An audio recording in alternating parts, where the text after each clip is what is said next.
বৌভাত, অন্নপ্রাশন, উপনয়ন সবেতেই ডাক পড়ছে এই দুই বন্ধুর। কিন্তু কেন? বিয়ে, বৌভাত, অন্নপ্রাশন, উপনয়ন সহ যে কোনো অনুষ্ঠানে খাবার পরিবেশনের জন্য ডাক পড়ছে শিলিগুড়ি দক্ষিণ দেশবন্ধু পাড়ার দুই বন্ধুর। কিন্তু কেন এই দুই বন্ধুকে অনুষ্ঠানে খাবার পরিবেশনের জন্য সবাই স্মরণ করছেন? কারণ এক, দুই বন্ধুর ব্যবহার ভালো। দুই, গুণগত মানে তারা পরিবেশন করেন। তিন, দাম বাজার দর অনুযায়ী তারা গ্রহণ করেন। চার, যত্ন এবং আন্তরিকতার সঙ্গে রান্নাবান্না করে তারা সেসব পরিবেশন করেন যে কোনো অনুষ্ঠানে। ফলে তাদের কোয়ালিটি ক্যাটারারের সুনাম ক্রমশ বাড়ছে। আর ওই দুই বন্ধুর একজন গৌতম দে ওরফে নিতু, অপরজন সুকুমার বসাক ওরফে বাবুন। আরও আশ্চর্যজনক এবং উল্লেখ করার মতো দিক হলো ৩০ বছর ধরে অংশীদারত্বের ক্যাটারিং ব্যবসা দুই বন্ধু চালিয়ে যাচ্ছেন বেশ সুন্দরভাবে। তাদের মধ্যে বেশ সুন্দর বোঝাপড়া, কোনো বিরোধ নেই। অংশীদারত্বের ব্যবসা চলে না বলে যারা পিছিয়ে পড়েন বা ব্যবসা ভেঙে দিয়ে অবসাদগ্রস্ত হয়ে পড়েন, তাদের সেই ধারণাকে ভেঙে দিয়ে রীতিমতো দৃষ্টান্ত তৈরি করেছেন গৌতম দে এবং সুকুমার বসাক। তাদের এই ব্যবসা বাকি সকলের কাছে অনুসরণ বা অনুপ্রেরণারও একটি দিক বললে কোনো ভুল হবে না। শুধু এসবই নয়, পরিষ্কার পরিচ্ছন্নতা বা স্বাস্থ্যসম্মত দিকগুলোর প্রতিও নজর রেখেও তারা খাবার পরিবেশন বা রান্নাবান্না করে থাকেন। ফলে বিভিন্ন অনুষ্ঠান বাড়িতে তাদের চাহিদা বাড়ছে। ৩০ বছর আগে তারা যখন এই ক্যাটারিংয়ের সার্ভিসের ব্যবসা শুরু করেন, তখন খাবার পরিবেশনের জন্য তাদের কাছে একটি প্লেটও ছিল না। অন্য জায়গা থেকে প্লেট ভাড়া করে এনে তাদের খাবার পরিবেশন করতে হতো। আবার খাবার পরিবেশনের সময়ও নিজেরা হাত লাগিয়ে খাবার পরিবেশন করতেন। আর আজ পরিবেশন করার জন্য কর্মচারী রয়েছে আলাদা। ফলে কিছু বেকারত্বের কর্মসংস্থানের বন্দোবস্তও করতে পারছেন তারা। আর আজ তো খাবার পরিবেশনের জন্য তাদের কাছে নিজস্ব অনেক প্লেট। আজ আর অন্য জায়গা থেকে প্লেট ভাড়া করে এনে খাবার পরিবেশন করতে হয় না। সব মিলিয়ে এক নজির তৈরি করেছেন কোয়ালিটি ক্যাটারারের এই দুই বন্ধু। চলুন শোনা যাক কি বলছেন তারা।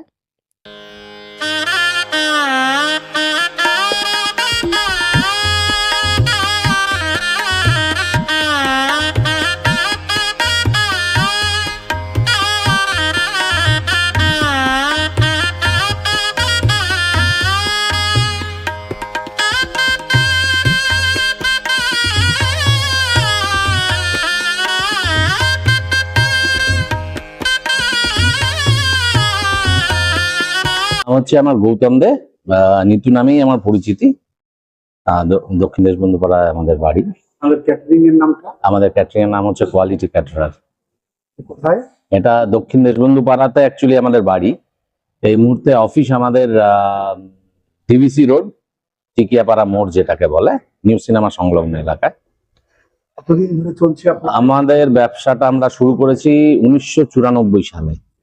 এই ধরুন 30 বছর আমাদের অতিক্রান্ত হয়েছে। আমরা ব্যবসাটা চালাচ্ছি। কে কে মিলে করছেন?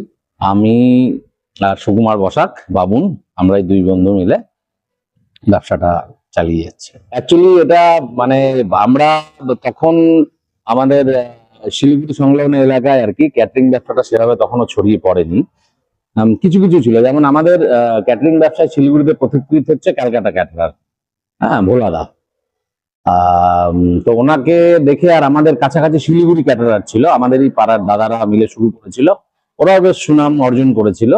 তো ওদেরকে দেখেই আমাদের মনে এটা একটা মানে দানা বাঁধতে শুরু করে যে আমরাও শুরু করতে পারি।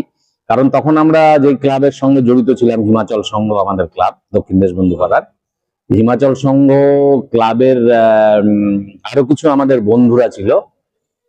তাদের উৎসাহে এবং সহযোগিতায় আমাদের মনে একটা চিন্তা ভাবনা শুরু হয় যে এই ব্যবসাটা আমরা নামতে পারি।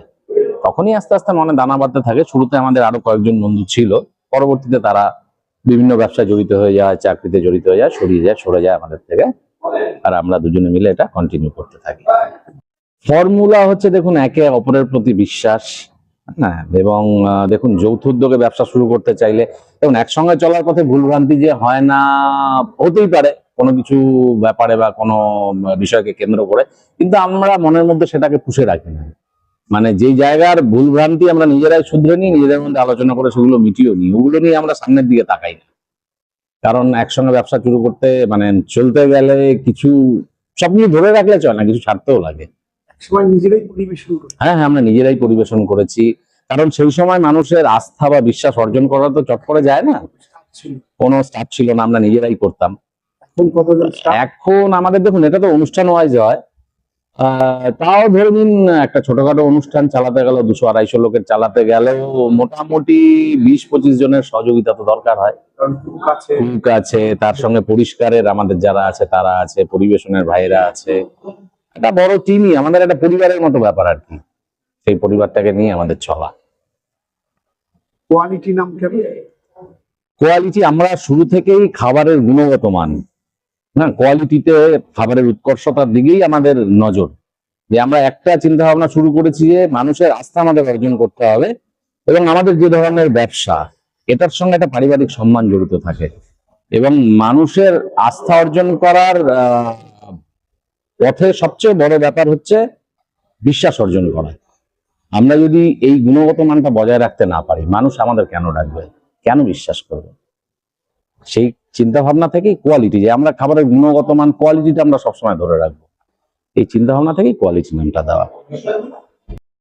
দেখুন, প্রথম হচ্ছে যদি আমি খাওয়ার গুণগত মানটাকে ঠিক রাখি, লোকের সাথে গুড বিহেভ রাখি, এবং আজকাল লোকে আমাদের কাছে বিশেষ করে পার্টিরা যে জাতীয় আইটেম বা যে ডিমান্ডটা চাচ্ছে সেটা যদি ফুলফিল করি, অসৎভাবে যদি না চলি, হ্যাঁ, গুণগত মান, পরিমাণ, হ্যাঁ, খাওয়ার কোয়ালিটি, সবকিছু মেনটেন, পরিষ্কার পরিচ্ছন্নতা থাকলে, এগুলো একজন দেখে অপরজন আমাদের আবার ডাকে তার রেফারেন্সে, হ্যাঁ, বলে যে বাবুন বা নেতু তোরা আয়,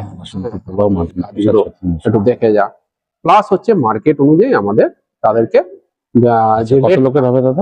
রেট যেটা আমরা বলি, খাওয়ার অনুযায়ী, মার্কেট অনুযায়ী আমাদের এটা আমাকে রেটটাও মশলা থেকে শুরু করে মাংসটা আমরা চেষ্টা করি যাতে সুসিদ্ধ হয়, ভালো জায়গা থেকে মাংস নেওয়া। মিনিমাম 100 জনের কাজ আমরা করে থাকি, কখনো কখনো 50-60 জনের কাজও আমরা করে দিই। যদি আমরা হেলদি রেট পাই সেক্ষেত্রে আমরা করে দিই এই পার্টিদের। এটা আফটার কোভিড এর পর থেকে আমরা এই ছোট কাজগুলো অ্যাটেন্ড করি। যদি আমরা বড় কাজের ফাঁকে সময় পাই তখনই আমরা এই কাজগুলো করি। এই হচ্ছে ঘটনা। এটা আবার জানতে চাইবো যে একই ফর্মুলা যেটা আপনার কাছ থেকে জানলাম, তার মুখ থেকে শুনতেছে যে এতদিন টিকে থাকার একসঙ্গে দেখুন, এক রাস্তায় সব থেকে হ্যাঁ, সব থেকে বড় ব্যাপার হচ্ছে এই ব্যবসা, যেমন ও বললো আমরা ক্লাবের তরফ থেকে আগে পরিবেশন করতাম, তার থেকে আমাদের ইন্টারেস্ট পাইয়ে, তার থেকেও বড় ইয়ে কি, আজকে আমার বাবা আর ওর বাবা দুজনে বন্ধু ছিল। আমরা ছোটবেলা থেকে দেখেছি, বিশেষ করে অমল কাকু, আমার পার্টনারের বাবা, উনি আমাকে খুব ভালোবাসতেন, ছেলের মতনই ভালোবাসতেন, আমাকে সুবুদ্ধি দিতেন এবং বলতেন, হ্যাঁ, যে তোরা একসঙ্গে থাকার চেষ্টা করিস, তোরা আপদ বিপদে একসঙ্গে থাকবি, ওকে দেখবি তুই, তো ও তোকে দেখবে। এইসব কথাগুলো আমাদের মনের মধ্যে অনেক সময় আমার দাগ দিত।